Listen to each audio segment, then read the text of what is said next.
Hey guys, I just thought I'd show you my new build. It's a 4-player MAME arcade cabinet. So some of the features: player 1 and 2, 6 buttons a piece, good for Mortal Kombat, Street Fighter, that kind of thing. And players 3 and 4, 4 buttons. Most 4-player games only require a couple, but some games like Dungeons and Dragons use 4 buttons. So there's the interface, just a couple of black buttons. So I've got a pause button at the top here. Also there's an accept OK button, and then there's an escape button down here. The coin buttons located down here, one for each player of course. So this cabinet runs on a computer, running a MAME program. So just have a look in the back. So you can see it's pretty straightforward. I've got a laptop in there, which is just running video out and sound out through to the TV. It's got a USB powered fan as well. It keeps the cabinet a bit cooler. And this is the main interface cable up to the control panel. And of course it all feeds straight out to a standard TV. So looking under, see how it works. I've got ourselves a wireless keyboard and mouse for interfacing if needed. A lot of the interfacing is done with the joysticks and the control buttons, but it's handy to have a keyboard and mouse there if you need it.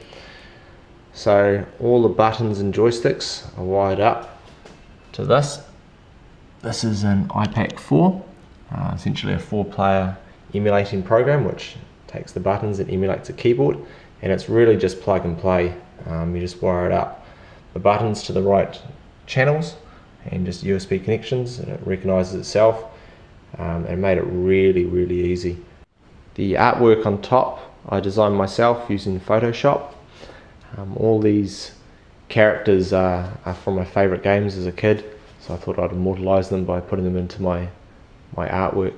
So it took me about a week to build this. Most of it was me learning Photoshop, then had it printed out professionally, and then just cut the holes in it and the buttons to match.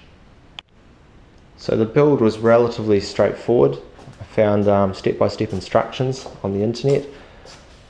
I'll put a link to the instructions in the description, so feel free to check it out. The guy who wrote it made it very straightforward, and it was very easy to follow with step-by-step guides. Here's some pictures of the build, building the frame, base and top. There's building the buttons, making sure they're all nice, use the template for that. Putting in the perspex, cutting the buttonholes on that. Painting. Then setting up the artwork, putting the buttons in the artwork, and then wiring the whole thing together. And there's the finished job plugged into the TV. In terms of cost, I bought the board and all the fittings from a hardware store for around about $100. The buttons, the joysticks, the T-strip, the fan, bought online from a local guy for about $160. The iPAQ 4 controller, bought off eBay for about $110. Had to buy that from eBay because there's no local supply available in New Zealand where I'm at. The perspex top, pretty cheap, $30. The artwork, designed myself, but I had to spend $60 to get it professionally printed out. The wire underneath, about $40. The paint was free, had that left over from another job. So all in all, this cabinet cost me around about 500 New Zealand dollars. By the time you add in, say, another $100 for the TV and some cables, probably $50 for all the cables. So yeah, $150 for the setup to the TV. So this whole project is about $650, which is a lot cheaper than buying one. Can cost you thousands. The other cool thing about this design is the top unit is semi-portable. All the controllers obviously in the top, so you can take the top bit off and transport that to a friend's house or to another room. Just take your laptop with you, and therefore you can play it anywhere.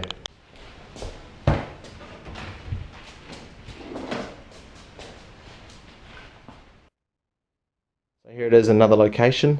You can just set it up with another TV all you have to do is plug the controller into your laptop and you're good to go. Just runs as before. Not quite as cool as the full cabinet version, but real plus being able to take it to a friend's house and you can play some 4-player Ninja Turtles whenever you feel like it. So let's show it in action. Let's play some Ninja Turtles. So we'll just unpause it. Put some coins in.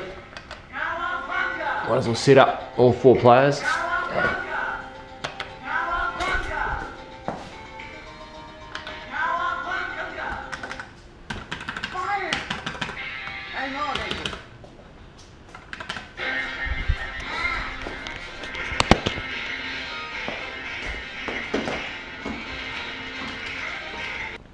If you're planning on building a cabinet but haven't decided whether to go 2-player or 4-player, my advice is go for the 4-player as long as you've got the room. It's a pretty big cabinet, it takes up a large space, that's why I'm in the garage, but the 4-player is so much fun and adds a whole new dimension, more than just simple 2-player. And this pedestal design, although it is big and clunky, it does have the portability function. And it isn't maybe as big as some others because it's got the wall-mounted TV as opposed to the built-in screen. So I have absolutely no regrets choosing this design. It was a really fun project to build. It took me about a month or so. And I fully recommend anyone who's ever wanted to have a crack to go to the link in the description and have a play. Feel free to drop me a comment or ask me any questions. I'd love to help other people work through this project. It's a fully rewarding experience, and you'll have something that will take you right back to the day where you spend a lot of money on these kind of things. So thanks very much everyone, hope you enjoyed this video.